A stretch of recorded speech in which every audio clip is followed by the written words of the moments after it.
नमस्कार, बिहार मिथिला न्यूज़ के बिहार के एजेंडा में आपका स्वागत है। मैं हूं मनोज। सवाल यह है कि बिहार की राजनीति में बयानबाजी से कितना असर चुनाव पर पड़ेगा। चुनाव से पहले ही कई तरह के नेता अपने अपने बयानों से लोगों के बीच लोकप्रियता बटोरते नजर आते हैं। तो हम बता दें, सबसे पहले हलाल प्रोडक्ट्स को लेकर के जो यूपी में कार्रवाई चल रही है, बिहार तक राजनीति गर्म हो गई है। गिरिराज सिंह के बयान को पप्पू यादव ने कटाक्ष करते हुए कहा कि हिंदू मुस्लिम करने वाले क्या जानेंगे बिहार में, वो अपने विभाग का एक भी काम करके दिखाएं। उन्होंने कहा कि गिरिराज सिंह को तो इस्तीफा दे देना चाहिए, क्योंकि उन्होंने अभी तक बिहार में अपने विभाग का कोई काम नहीं किया, ना पैसा लाया। देखिए क्या कहते हैं पप्पू यादव।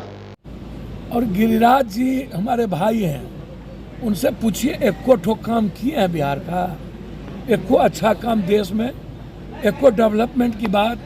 जो अपने विभाग को नहीं चला सके, अपने विभाग के द्वारा बिहार को एक चीज़ ना दे सके, एक बिहार को एक रुपया एक योजना नहीं ला सके, ऐसे लोगों के बारे में मेरा मानना है कि ऐसे लोगों को राजनीति से छोड़ देना चाहिए।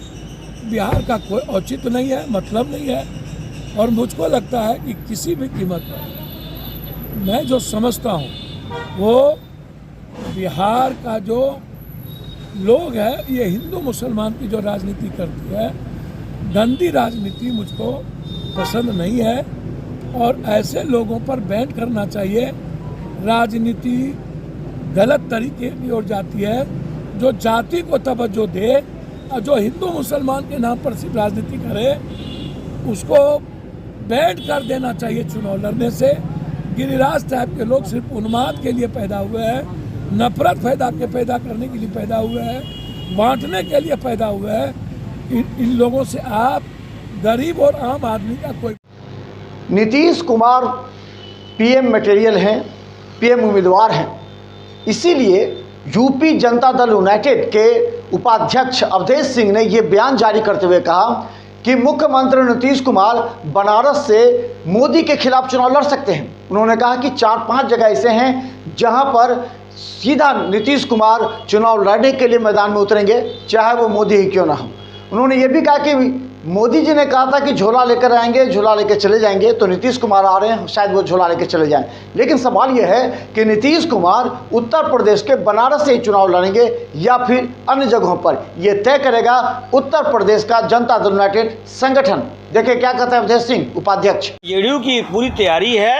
आदरणीय नेता हम लोग के नीतीश जी उत्तर प्रदेश में दिसंबर के फर्स्ट वीक से उनका दौरा शुरू हो जाएगा और बलिया, वाराणसी, फूलपुर, मिर्ज़ापुर, प्रतापगढ़, बांदा, हमीरपुर सभी जनपदों में उनका धुआंधार कार्यक्रम होगा। सबसे तो इम्पॉर्टेंट है वाराणसी, जो वाराणसी की सम्मानित जनता, अभी हम लोग वाराणसी में कार्यक्रम किए थे। वाराणसी की सम्मानित जनता, उत्तर प्रदेश का पूरा संगठन चाहता है कि आदरणीय नीतीश जी वाराणसी से चुनाव लड़ें।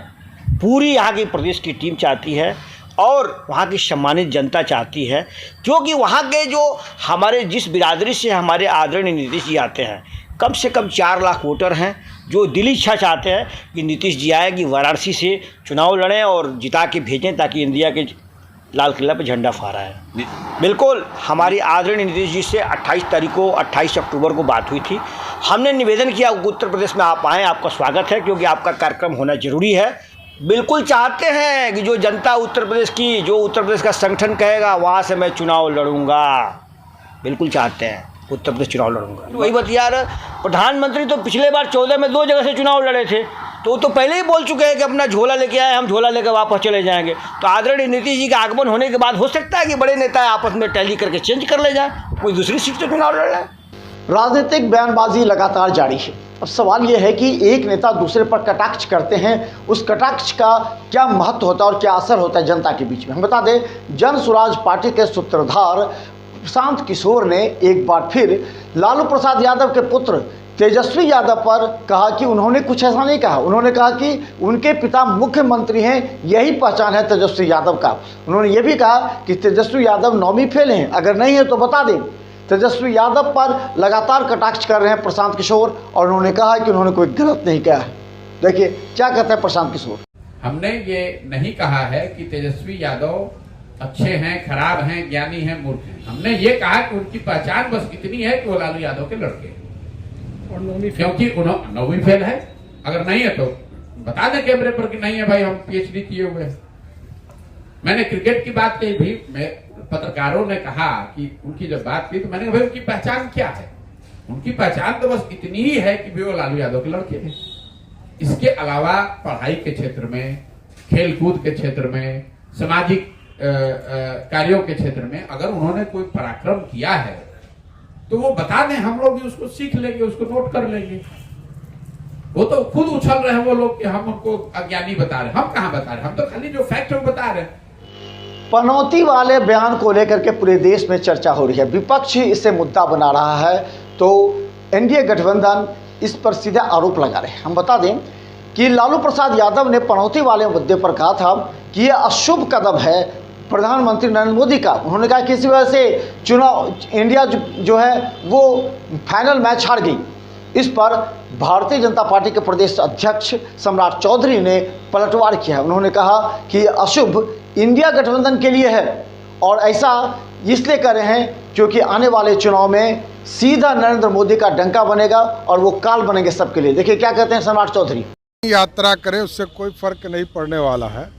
कल लालू प्रसाद जी का एक बयान आया था कि नरेंद्र मोदी जी अशुभ हैं, एकदम अशुभ हैं। किसके लिए? इंडी गठबंधन के लिए अशुभ है। और उन लोगों के लिए जब तक नरेंद्र मोदी जी राजनीति में है तब तक राजनीतिक तौर पर काल के तौर पर खड़े रहेंगे। और इस देश को यदि श्रेष्ठ बनाना है तो फिर से नरेंद्र मोदी जी की सरकार बनाना है। पूरे देश में और खासकर बिहार में हॉर्स फायरिंग एक मुद्दा बन गया। अगर पिछले 2021 से लेकर के 2022 और 2023 की बात करेंगे तो करीब 150 से ज़्यादा ऐसे मामले हैं जो हॉर्स फायरिंग में आए हैं। इसे लेकर के बिहार पुलिस मुख्यालय में आज सेंट्रल एसपी वैभव शर्मा ने प्रेस संबोधित करते हुए कहा कि पूरी तरह सभी जिलों के पुलिस मुख्यालय को सतर्क कर दिया गया है कि अगर हॉर्स फायरिंग में कोई भी ऐसा व्यक्ति पाया जाता है तो लड़की पक्ष या लड़का पक्ष दोनों पर कार्रवाई हो सकती है, कानूनी कार्रवाई हो सकती है। यही नहीं, उस विवाह भवन पर कार्रवाई होगी जो उसे लिखित एग्रीमेंट कराएंगे शादी से पहले कि किसी भी तरह का हॉर्स फायरिंग नहीं होगा। देखिए क्या कहते हैं वैभव शर्मा। जैसा कि आप लोगों को मालूम है कि शादी विवाह का जो टाइम है वो स्टार्ट हो गया है, तो बिहार पुलिस मुख्यालय के ऑर्डर के अनुरूप ही पटना पुलिस के द्वारा जितने भी हमारे क्षेत्र में मैरिज हॉल वाले हैं, बैंकेट गार्डन वाले हैं, होटल्स हैं, उन सभी को मीटिंग करते हुए नोटिस उपलब्ध करा दिया गया है। साथ ही साथ जो हॉर्स फायरिंग की जो कंडीशंस हैं उन सबको भी जो नए रूल्स आए हैं वो प्रोवाइड करवा दिए गए हैं, रिसीव करवा दिए गए हैं। इसके हिसाब से अब जितने भी मैरिज हॉल वाले हैं उन लोगों को ना केवल उन लोगों की खुद की एक रिस्पॉन्सिबिलिटी रहेगी कि उनके यहाँ जो भी कार्यक्रम हो रहा है उसमें हॉर्स फायरिंग ना हो, साथ ही साथ जो भी वर वधू पक्ष के लोग रहेंगे उनकी भी रिस्पॉन्सिबिलिटी रहेगी। जैसा कि आप लोगों को मालूम है कि हॉर्स फायरिंग अपने में एक अपराध है, तो होटल संचालक अब ये कह के नहीं बच सकते कि उनको इस चीज़ का आइडिया नहीं था। अब जो भी उनके यहाँ कार्यक्रम होगा उसके लिए वो वर वधू पक्ष जो भी उसको बुकिंग कराएगा उससे एक अंडरटेकिंग लेंगे कि उनको हॉर्स फायरिंग की सारी कंडीशंस के बारे में जानकारी है और वो हॉर्स फायरिंग नहीं करवाएंगे। कोई भी ऐसी घटना अगर घटित होती है तो इसमें होटल संचालक हुए, बैंकेट हॉल हो गए, मैरिज गार्डन हुए, उनकी भी बराबर की लायबिलिटी रहेगी। बिहार में बालू माफिया एक चुनौती बन गई है बिहार सरकार के लिए। आज इसी को मुद्दा बनाया है विजय सिन्हा ने। विजय सिन्हा ने कहा कि बिहार में जो बालू माफिया हैं, जो खनन माफिया हैं, वो लगातार हत्या कर रहे हैं और ये सीधा उनकी भागीदारी सरकार में है। उन्होंने कहा कि क्यों नहीं ऐसे लोगों को गिरफ्तार करती, क्यों नहीं ऐसे लोगों पर कानूनी कार्रवाई होती, उनके लाइसेंस रद्द किए जाते हैं। उन्होंने कहा कि बिहार में लगातार बालू माफियों की वजह से हत्याएं हो रही हैं और ये सरकार के निगाहों में है। देखिए क्या कहते हैं विजय सिन्हा। जांच कराने के लिए तो कह रहा हूँ, आपने देख रहे हैं कि बालू से जुड़े कौन लोग हैं। पटना राजधानी के अंदर हर दिन हत्या हो रही है। आप नीलेश यादव की हत्या में कौन सा बालू सिंडिकेट के लोग हैं? आज इस तरह के कई, एक और हत्या में हम लोग गए थे विक्रम के अंदर, हमारे सांसद रामकृपाल यादव जी थे, वो भी बालू के सिंडिकेट से ही। कई ऐसी घटना है, लखीसराय हो, पटना हो, जमुई हो, आज एसआई को कौन रौंदा है ये। और मैं कहना चाहता हूं आपके माध्यम से, ये बालू सिंडिकेट का लाइसेंस जिसको मिला है, जिसके साइट पर मर्डर होता है, गोली चलती है, उसका लाइसेंस रद्द क्यों नहीं होता है और वैसे लोग को भी नामजद अभियुक्त क्यों नहीं बनाता है? क्यों बचाने का खेल है? क्योंकि सत्ता में उनकी हिस्सेदारी और भागीदारी है। नाम लेंगे तो कई लोगों का चेहरा उजागर होगा। आप सब जानते हैं क्या जितनी हत्या है उसमें उसका नाम छन करके आ रहा है, लेकिन ये सब तो उसके लटक हैं, चमचे बेलचे हैं। असली चेहरा जहां माल का कमाई का बड़ा भाग जाता है सत्ता में, उसका चेहरा सीबीआई से जांच से उजागर होगा। उत्तराखंड के टनल में फंसे 41 मजदूरों में से 5 बिहारी हैं।